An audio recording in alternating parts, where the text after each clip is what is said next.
అందరికీ నమస్కారం. ఇండస్ట్రీస్ పారిశ్రామిక వికేంద్రీకరణ ద్వారానే రాష్ట్ర అభివృద్ధి సాధ్యం. ఇండస్ట్రీ డెవలప్మెంట్ అనేది గత 5 సంవత్సరాలుగా పరిశీలిస్తే వైసీపీ గవర్నమెంట్లో మొత్తం కుంటుపడిపోయింది. రాష్ట్రానికి ఒక్క పరిశ్రమ రాక రాష్ట్ర అభివృద్ధి మొత్తం కుంటుపడిపోయింది. యువతకి ఉద్యోగాలు లేకుండా చాలా ఇబ్బందులు పడుతూ ఉన్నారు. వాళ్ళందరూ గంజాయి అటువంటి వాడికి బానిసలు అయిపోయి తప్పుదారి పడుతూ ఉన్నారు. ప్రత్యేక హోదా తెస్తానన్న జగన్మోహన్ రెడ్డి గారు ఆ హోదా సంగతి మర్చిపోయి మాట తప్పి మడమ తిప్పాడు. రాష్ట్రానికి కొత్త పరిశ్రమల సంగతి దేవుడెరుగు. ఎన్నో పరిశ్రమల్ని జగన్మోహన్ రెడ్డి గారు రాష్ట్రం నుంచి బయటికి పంపించి అట్లాగే ఉన్న వాళ్ళని కూడా జేటాక్స్ రూపంలో బెదిరించి వాళ్ళని ఇబ్బందులకు గురి చేసిన సందర్భాన్ని ప్రజలందరూ కూడా ఒకసారి గమనించాలి.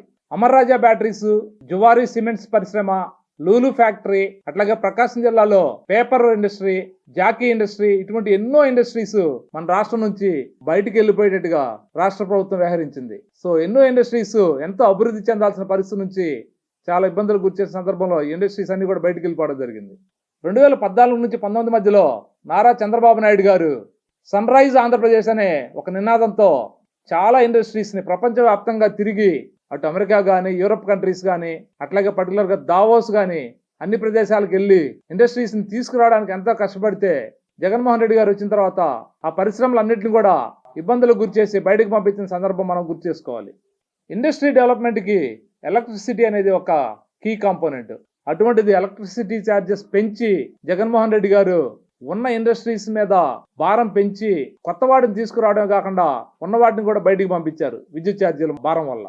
2014, 2019 మధ్యలో చంద్రబాబు గారి హయాంలో 5 లక్షల పైగా ఉద్యోగాలు వచ్చాయని చెప్పానని, 40,000 పరిశ్రమలు, 5 లక్షల కోట్లకు పైగా ఇన్వెస్ట్మెంట్స్ వచ్చినాయని చెప్పానని వైసీపీ గవర్నమెంట్ లో మంత్రిగా చేసినటువంటి గౌరవనీయులు లేట్ శ్రీ గౌతమ్ రెడ్డి గారు ఆ రోజు శాసనసభ సాక్షిగా చెప్పడం జరిగింది. ఒక్కసారిగా 2014 టైంలో ఇండస్ట్రీస్ చూసుకుంటే కియా గానీ అట్లాగే వేరు ఇండస్ట్రీస్, రకరకాల ఇండస్ట్రీస్ మనకి మన రాష్ట్రానికి రావడం జరిగింది.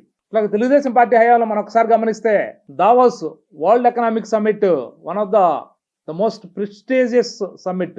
ఆ సమ్మిట్ లో తను ప్రతి సంవత్సరం కూడా పాల్గొని ప్రపంచవ్యాప్తంగా వచ్చినటువంటి ఆ ఇండస్ట్రీస్ ని వాళ్ళని కన్విన్స్ చేసి వాళ్ళకి ప్రెజెంటేషన్స్ ఇచ్చి మన రాష్ట్రానికి తీసుకొచ్చే పరిస్థితి క్రియేట్ చేశారు. అటువంటిది దాంతో పాటుగా వైజాగ్ లో కూడా ఇండస్ట్రీస్ సమ్మిట్ పెట్టి ప్రపంచవ్యాప్తంగా వచ్చినటువంటి ఇండస్ట్రీస్ ని మన రాష్ట్రానికి తీసుకురావడం జరిగింది. అటువంటిది వైసీపీ ప్రభుత్వంలో బోగస్ సమ్మిట్ ఒకటి క్రియేట్ చేసి చాలా మంది కూడా మనం చూసాం. ఆ రోజు టీవీలో చూస్తుంటే నవ్వొస్తా ఉంది. ఎంతో మంది బయట నుంచి చాలా మంది ఫేక్ వాళ్ళు వచ్చినట్టుగా, అట్లాగే వాళ్ళు చిన్న వాటికి కూడా అక్కడ కొట్టుకున్న సందర్భం, ఒకళ్ళొకళ్ళు తోసుకొని కొట్టుకున్న సందర్భం కూడా మనం చూసాం. అన్ఎంప్లాయ్మెంట్ రేటు తెలుగుదేశం పార్టీ 2014 టైంలో ఉన్నప్పుడు అన్ఎంప్లాయ్మెంట్ రేటు 3.9% ఉంటే గత 5 సంవత్సరాలుగా చూస్తే ఆ అన్ఎంప్లాయ్మెంట్ రేటు 13.5% పైగా పెరిగినట్టుగా మనకి గణాంకాలు చెప్తా ఉన్నాయి. అలాగే రాష్ట్రంలో ఉద్యోగాలు లేక మోర్ దాన్ 20,000 యువత ఆత్మహత్యలు చేసుకునే పరిస్థితి మనం ఒకసారి చూస్తా ఉన్నాం. జాబ్ కావాలంటే బాబు రావాలి అనే నినాదంతో యువత అందరూ కూడా ముందుకెళ్తూ ఇండస్ట్రీస్ కనుక ఎక్కువ పెడితే ఇంకా ఎక్కువ యువతకి ఉపాధి కలిగి వాళ్ళందరూ కూడా రాష్ట్ర అభివృద్ధికి దోహదపడతారు. అందువలన రేపు May 13 ఎలక్షన్స్ లో అందరూ కూడా ఇటువంటి పాయింట్స్ అన్నిటిని, ఇండస్ట్రీస్ ఇవన్నీ వచ్చి రాష్ట్ర అభివృద్ధి జరగాలని చెప్పని అనుకుంటే మీరు కూటమి అభ్యర్థుల్ని గెలిపించవలసిందిగా మనవి చేసుకుంటా ఉన్నాం.